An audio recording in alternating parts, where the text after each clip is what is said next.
నమస్తే అండి. మీడియా మిత్రులకి వీడియో ద్వారా నవ్య ఆంధ్రప్రదేశ్లో కూటమి ప్రభుత్వం ఏర్పడి 2 సంవత్సరాలు పూర్తి చేసుకుని మరి నిన్ననే కూటమి నాయకులు ఆంధ్రప్రదేశ్ ముఖ్యమంత్రి గౌరవ చంద్రబాబు నాయుడు గారు, ఉప ముఖ్యమంత్రి పవన్ కళ్యాణ్ గారు, పివిఎన్ మాధవ్ గారు భారతీయ జనతా పార్టీ, మరి లోకేష్ గారు అందరూ కూడా ఈ యొక్క 2 సంవత్సరాలు కూటమి యొక్క పరిపాలన విధ్వంసం నుంచి వికాసం వైపు ఏ విధంగా ప్రయాణం చేశామనేది విషయాలు కూడా చెప్పారు. మనం చూసినట్లయితే ఈ 2 సంవత్సరాలు పరిపాలనా కాలంలో ఆంధ్రప్రదేశ్లో ఉన్నటువంటి 5.5 కోట్ల మంది ప్రజలు కూడా చాలా ప్రశాంతమైనటువంటి వాతావరణంలో ఒక మంచి కల్చర్లో ఒక మంచి సాంప్రదాయ విలువలతో కూడినటువంటి పరిపాలన అందించినటువంటి కూటమి ప్రభుత్వానికి ధన్యవాదాలు తెలియజేస్తా ఉన్నాం. ఎక్కడా కూడా విఘాతాలు కానీ విధ్వంసాలు కానీ లేకుండా, కక్ష సాధింపులు లేకుండా ఏదైతే కూటమి ప్రభుత్వం మేనిఫెస్టో ఇచ్చినటువంటి సూపర్ 6 కానివ్వండి, సూపర్ 6 కాకుండా మరి ఈ రోజున రాష్ట్రంలో ఉన్నటువంటి యువతి యువకుల యొక్క ఉపాధి పెంచే దిశగా మరి నూతన ఇండస్ట్రీ విధానాలను తీసుకురావడంలో కానివ్వండి చాలా విజయాన్ని సాధించింది. ఏదైతే సామాజిక భద్రత పెన్షన్ విషయంలో చూసినట్లయితే మరి 3,000 నుంచి 4,000 పెంచి ఎరియర్స్ కూడా ఇచ్చినటువంటి దాఖలా ఎక్కడ ఈ దేశంలో ఏ రాష్ట్రంలో కూడా లేదు. ప్రభుత్వం రాగానే ఎరియర్స్ కూడా కలిపి 4,000 ప్రతి నెల కూడా ఒక రోజు ముందే ఇస్తుంది తప్పించి ఒక రోజు లేట్గా లేదు. అదేవిధంగా ప్రతి ఒక్క బీపీఎల్లో ఉన్నటువంటి ప్రతి ఒక్కరికి మరి వంట గ్యాస్ సిలిండర్లు 3 సిలిండర్లు ఇచ్చేటువంటి స్కీమ్ని మరి పౌర సరఫరాల ద్వారా మరి దాన్ని కూడా ఈ రోజున గణనీయంగా ఇచ్చుకుంటూ వస్తున్నాం అన్నాం. అదేవిధంగా ఈ రాష్ట్రంలో ఉన్నటువంటి దాదాపు 2,70,00,000 పైన ఉన్నటువంటి 3 కోట్ల దాకా ఉన్నటువంటి మహిళలకి మరి ఉచిత బస్సు సౌకర్యాన్ని కల్పించే వాగ్దానం ఏదైతే ఉందో మరి ఆగస్టు 15 నుంచి మరి ఆ కార్యక్రమాన్ని కూడా ప్రతిరోజు కూడా 30-35 లక్షల మంది మరి ఆక్యుపేషన్ వస్తూ ఉంది. 30-35 లక్షల మంది రాష్ట్రంలో మహిళలు మరి ఉచిత బస్సు ఒక స్కీమ్ని సక్రమంగా సద్వినియోగం చేసుకుంటా ఉన్నారు.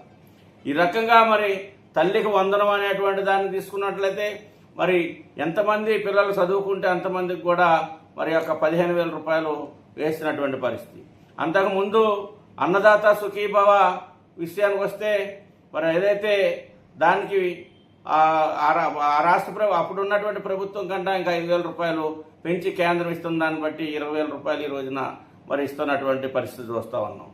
అన్ని రకాలుగా కూడా ఈ రోజున క్వాంటమ్ టెక్నాలజీ తీసుకురావడం కానివ్వండి, డేటా సెంటర్ తీసుకురావడం కానివ్వండి, ఇవాళ రాయలసీమ ప్రాంతంలో ఉన్నటువంటి ఆ యొక్క ప్రాంతాలు అభివృద్ధి చేసే దిశగా అక్కడ ఉన్నటువంటి ఇండస్ట్రీలు తీసుకురావడం కానివ్వండి, ఈరోజు మన ఆంధ్రప్రదేశ్ గణనీయమైనటువంటి అభివృద్ధి సాధిస్తూ ఉంది.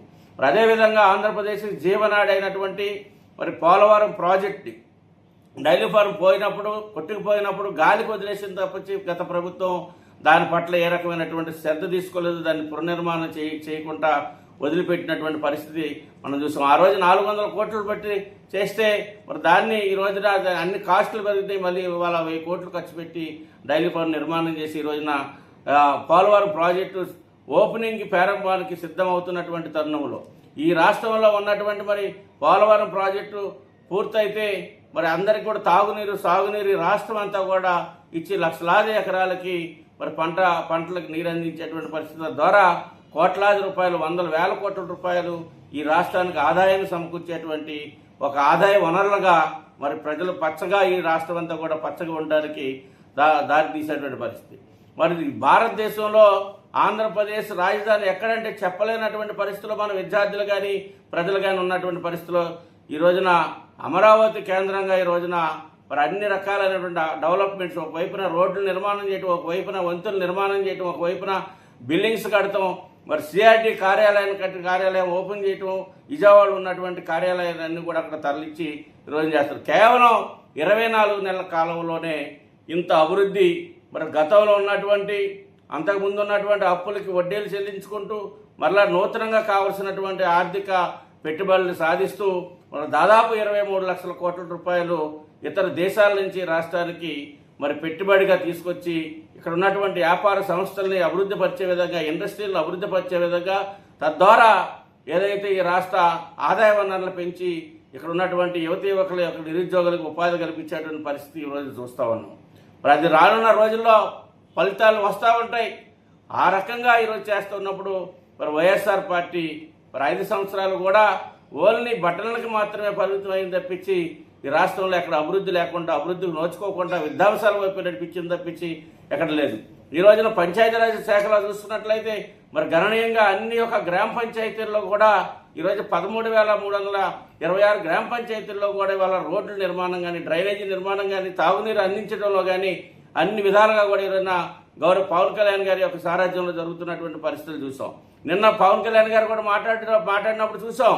పవన్ కళ్యాణ్ గారు ఒక మెయిన్ ఉద్దేశం ఈ భారతదేశం బాగుండాలి, భారతీయులంతా ఒకటిగానే ఉండాలి, ఎక్కడ రాజకీయాలు తోవలేకుండా అభివృద్ధి వైపు వెళ్ళాలి తప్పించి ఆంధ్రప్రదేశ్లో ఉన్నటువంటి రాబోయేటువంటి తరానికి ఒక ఆశయంగా ఉండాలి, రాబోయే తరానికి ఒక మంచి వేదికనివ్వాలి, అభివృద్ధి వనరులను ఇవ్వాలి, ఒక మంచి సాంప్రదాయ సాంస్కృతిక విలువలను ఇవ్వాలి తప్పించి విధ్వంసాలను కాదు మనం వాళ్ళకి అందించేదనేటువంటి ఆయన ఉపన్యాసంలో కూడా మనం చూసాం. ఈ రకంగా ఈ రోజున రాష్ట్రంలో జరుగుతున్నటువంటి ఈ 2 సంవత్సరాల కాలంలో జరిగినటువంటి అభివృద్ధిని దృష్టిలో పెట్టుకొని ఆ అభివృద్ధిని చూసి వారలేనటువంటి పరిస్థితులు ఈ రోజున వైఎస్ఆర్ కాంగ్రెస్ పార్టీ నాయకులు ఉన్న ఎన్నిపోటు దినంగా వాళ్ళు రోడ్ల మీదకి రావటం అంటే ఇది ఆశాస్పదంగా ఉంది. దెయ్యాలు వేదాలు వర్ణిస్తున్నటువంటి ఇప్పటికైనా నాయకత్వం సిగ్గు తెచ్చుకొని మార్పు చెంది ఆంధ్రప్రదేశ్ ప్రజల వైపున ప్రజల యొక్క సమస్యలు ఏమైనా ఉన్నప్పుడు స్పందించి నిలబడితే ప్రజల యొక్క ఆదరణ వస్తుంది తప్పించి మంచి చేస్తుంటే దాన్ని చెడుగా ప్రచారం చేసేటువంటి ప్రక్రియను ఇప్పటికైనా వాళ్ళు మానుకోవాలని చెప్పేసి ఈ వీడియో ద్వారా వారిని హెచ్చరిస్తా ఉన్నాం.